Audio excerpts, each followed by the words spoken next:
نیائی صاحب، بنگلہ دیش میں یہ جو انقلاب آیا ہے، پاکستان کے سیاسی لیڈرز نواز شریف صاحب، زرداری صاحب، عمران خان صاحب، یہاں کی عوام، یہاں کا سارے سسٹم کے لیے کیا میسج ہے؟ کیا لرن کرنے کے لیے کیا ہے لیسن؟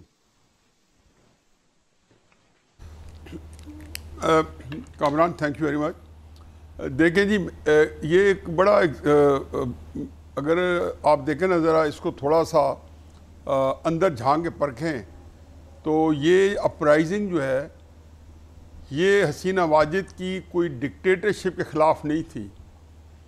یہ اپرائزنگ کوئی پرائس ہائی کے خلاف بھی نہیں تھی. یہ اپرائزنگ یہ بھی نہیں تھی کہ کوئی بچے جو ہے وہ کچلے گئے اور کوئی اس طریقے سے کوئی جو ہے ایسا گورنمنٹ کی طرف سے کوئی ایسا جو ان کا جس کو کہنا چاہیے غلط سٹیپ ہوا جس کی وجہ سے یکدم وہ چنگاری شعلہ جوالہ بن گئی. یہ اپرائزنگ کچھ نیریٹو پہ تھی، اور اتفاق یہ دیکھیں کہ وہ نیریٹو جو تھا جس کے اوپر اپرائزنگ ہے وہ حسینہ واجد جو پچھلے اپنے آلموسٹ 2 دہائیوں سے جس نیریٹو کو پروموٹ کر رہی تھی، مستحکم کر رہی تھی، اس کو مضبوطی سے گاڑ رہی تھی بنگلہ دیش کی بنیادوں میں، اس کے مقابلے کا یہ نیریٹو تھا. مثلا مشرقی پاکستان کے اندر جن لوگوں نے پاکستان فوج کا ساتھ دیا تھا، جن میں تحریکیں چلی تھی، الشمس اور بدر کے رضاکار بنے تھے، تو ان کو سب کو ملا کے ان کو رضاکار کہا جاتا تھا اور یہ بنگلہ دیش میں گالی سمجھا جاتا تھا. اب وہاں پہ جب کراؤڈ نکلے اور جب یہ ساری احتجاج پیک پہ پہنچی آج سے 8-10 دن پہلے، تو وہاں ایک ہی گونج تھی کہ ہم سب رضاکار ہیں. اور یہ وہ چیز جس میں اور اس کے اتفاق سے انہوں نے سب نے کہا یہ بنگلہ دیش جس کے اندر پاکستان کے خلاف اتنا زہر بھرا گیا، غلط انفارمیشن فیڈ کی گئی، غلط فگرز دی گئی کہ 30 لاکھ بنگالی جو پاکستانی فوج نے شہید کیا سب کچھ، تو وہ جو نیریٹو تھا وہ ایک عجیب و غریب صورتحال تھی کہ اس کے مقابلے کا ایک نیریٹو بیانیہ ہے جس نے پورے ملک کو اٹھا دیا. اور یہ نیریٹو صرف ڈھاکہ تک محدود نہیں تھا، یہ راجشاہی تک محدود نہیں تھا، یہ چٹنگانگ تک محدود نہیں تھا، سلٹ تک نہیں تھا. یہ طول و عرض میں کم از کم یہ وہ کہتے تھے بڑے جلسے جن کو سائزبل کہتے تھے، وہ 50-60 جلسے نکل رہے تھے، اور وہ کوئی روکنے ہر چیز ناکام ہو رہی تھی. وہ لوگ مر رہے تھے اور وہ بڑھ رہے تھے اور بڑھتے جا رہے تھے. چنانچہ پہلی بات ہوئی ہے.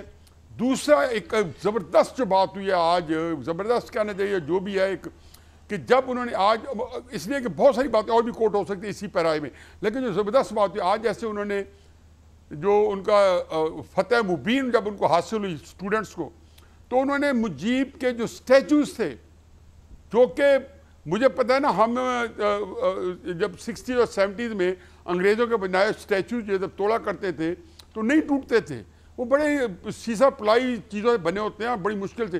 ان سٹیچوز کو انہوں نے پاش کر دیا. ان کی جو قداوت تصاویر لگی ہوئی تھی، وہ بنگلہ دیش میں ہر چیز پہ مجیب کی ٹھاپ لگی تھی.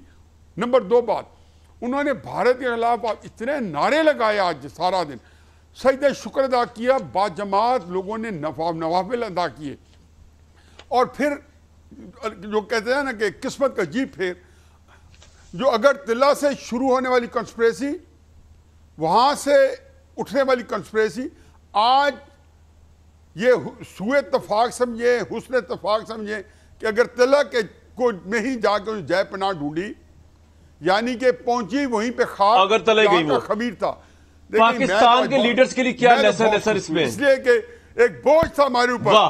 کوئی یہ لیسن ہے کہ جو بندہ دشمن کے ساتھ کنائف کرے گا مجیب کی طرح، جو بندہ ہندوستان کے ساتھ اس کا ایڈ اینڈ ایبٹ بنے گا، جو بندہ اس کی طاقت کو، ہندوستان کی طاقت کو پاکستانی فوج کے خلاف استعمال کرے گا، ایک بہت بڑا لیسن ہے. اور کس نے دیا؟ عوام نے دی ہے، کوئی طاقت نے نہیں دیا. انہوں نے کہا یہ لیسن ہے. اور یہ مجھے ایک چھوٹا واقعہ یاد کرتا ہوں کہ جب یہ 88 میں کرکٹ ریزیوم میں پاکستان گیا، ریزیوم تو نہیں ہوئی، وہاں پہ انڈیا اور پاکستان کا میچ ہوا، عمران خان کپتان تھا. عمران خان جب واپس آئے تو حقیقت ہے کہ وہ اتنے ایموشنل تھے. میں نے پوچھا کیا واقع ہوئے؟ کہتے ہیں میرے لیے زندگی میں اس سے زیادہ میزے واقع نہیں ہے.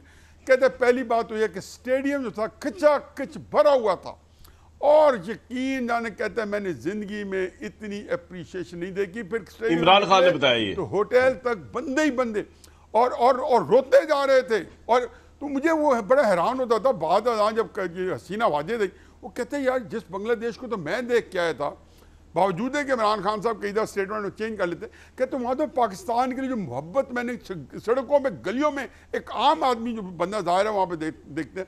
تو چنانچہ میرا خیال ہے کہ آج جب شیخ مجیب الرحمان کے ساتھ جو ہوا ہے، جو اندرا گاندھی کے ساتھ جو ہوا ہے، میرا خیال ہے کہ پاکستان کے ساتھ جس نے غداری کی ہے، یہ اللہ تعالیٰ کی بے آواز لاٹھی، اور اللہ کے ہاں دیر ہے اندھیر نہیں ہے، دیر ہو سکتی ہے، اور بے آواز لاٹھی حرکت پوائنٹ آ گیا کہ یہ مقافات عمل کہہ لیں۔ میرا دل کر مانگتا ہے کہ یہ اللہ پاکستان کے ساتھ جن لوگوں نے یہ کی ہے ان کو یہ مقافات عمل ان سے انتقام لیا ہے، مقافات عمل ہے۔